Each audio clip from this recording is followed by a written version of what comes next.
Throughout history, Afghanistan's Panjshir province has been known for resisting occupying forces. From the Soviets in the 1980s to the Taliban in the 1990s.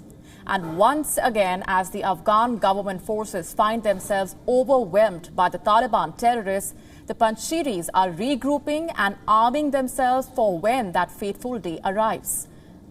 WION's Pakistan Bureau Chief Anas Malik getting you this detailed report.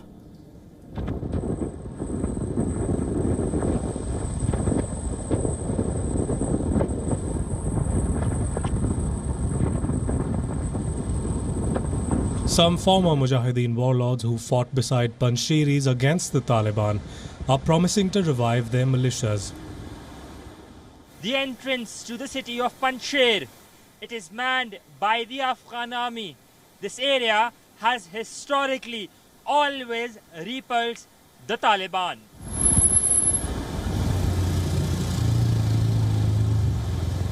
The scenic Panjshir Valley also serves as a tourist spot for the people of Afghanistan, who would often flock to the lush valley with the mighty Panjshir River flowing along rugged mountains to spend their weekend.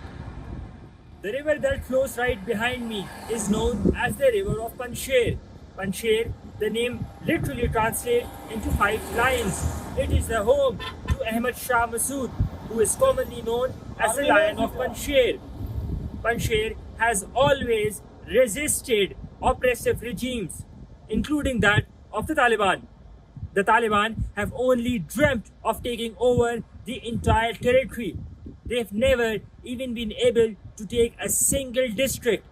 Panjshir is perhaps one of the most beautiful districts in the entire Afghanistan. Resentful at how many Panjshiris and other strongmen of the old US-backed Northern Alliance were marginalized by President Hamid Karzai, they want their weapons back.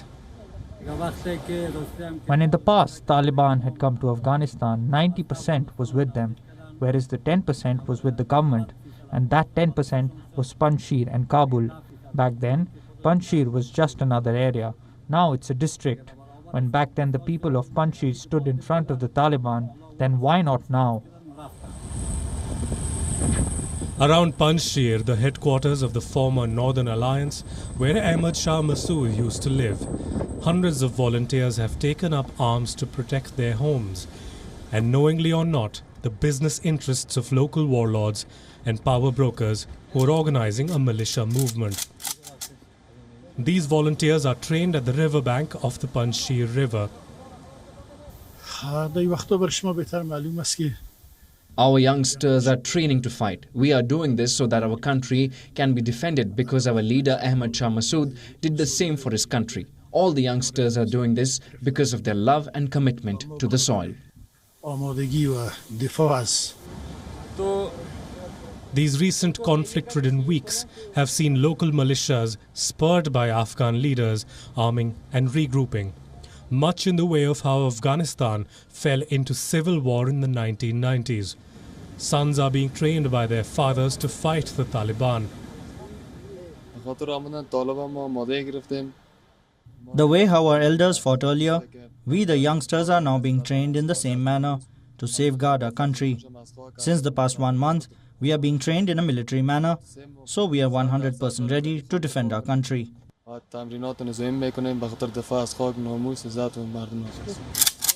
We have taken up these arms the same way our fathers did to fight terrorists, and we want to fight terrorists too. We are 100% ready so that when the Taliban come, we will give them a befitting response. Almost every day, elders sit in the office of Ahmad Shah Massoud to discuss strategy, current situation and their would-be response, so that when the time comes, they are not caught off guard. With Anas Malik in Panjshir, Bureau Report, WION World is One. And with the fighting between the Afghan forces and the Taliban terrorists escalating, the fate of Afghanistan continuing to hang in the balance, Afghan people are bearing the brunt.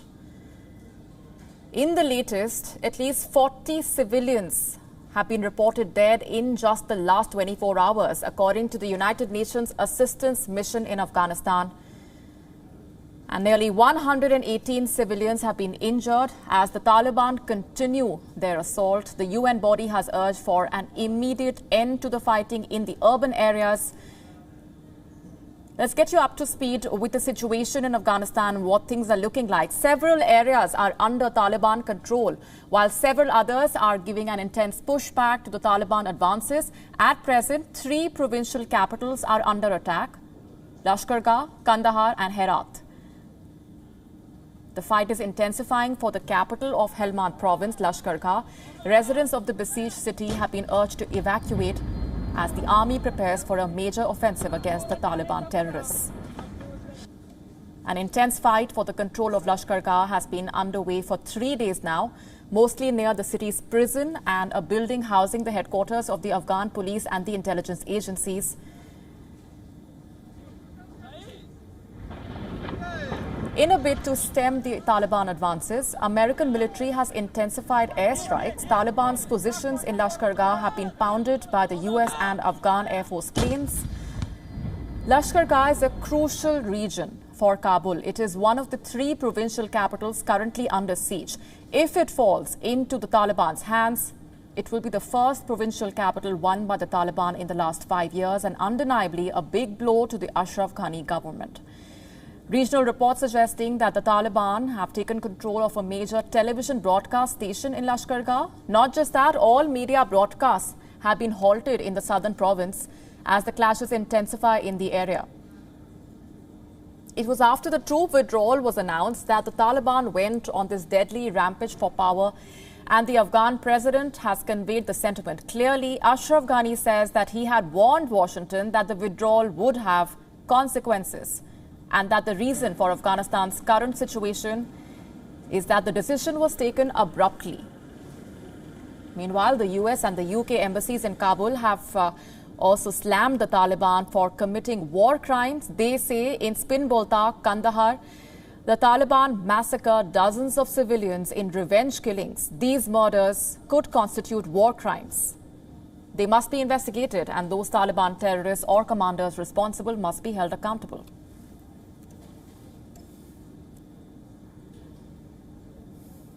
And our Pakistan Bureau Chief Anas Malik, who has been getting us the latest from on the ground, getting us this report from Kabul. Fighting seems to continue in Afghanistan with 3 major cities which are being hit, which are under the Taliban offensive, and the Afghan forces are trying to push the Taliban back.